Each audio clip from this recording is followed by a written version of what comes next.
জীবনের 3টি আদর্শ চোখ বন্ধ করে মেনে চলার কথা বলেছেন স্বামীজি। তিনি বলেছেন, যারা তোমাকে সাহায্য করেছে তাদের কখনো ভুলে যেও না, যারা তোমাকে ভালোবাসে তাদের কোনোদিনও ঘৃণা করো না, আর যারা তোমাকে বিশ্বাস করে তাদের কখনো ঠকিও না। উঠে দাঁড়াও, শক্ত হও, দৃঢ় হও, যাবতীয় দায়িত্ব নিজের কাঁধে নাও, আর এটা সব সময় মাথায় রেখো, তুমি তোমার নিয়তির স্রষ্টা।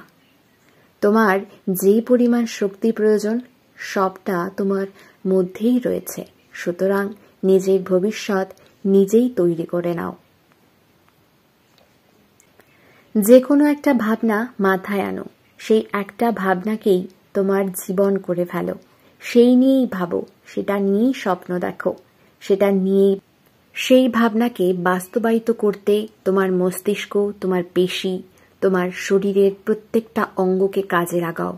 প্রত্যেকটা ভাবনাকে অন্য ভাবনার থেকে আলাদা করে রাখো, সেই পথেই সাফল্য আসবে।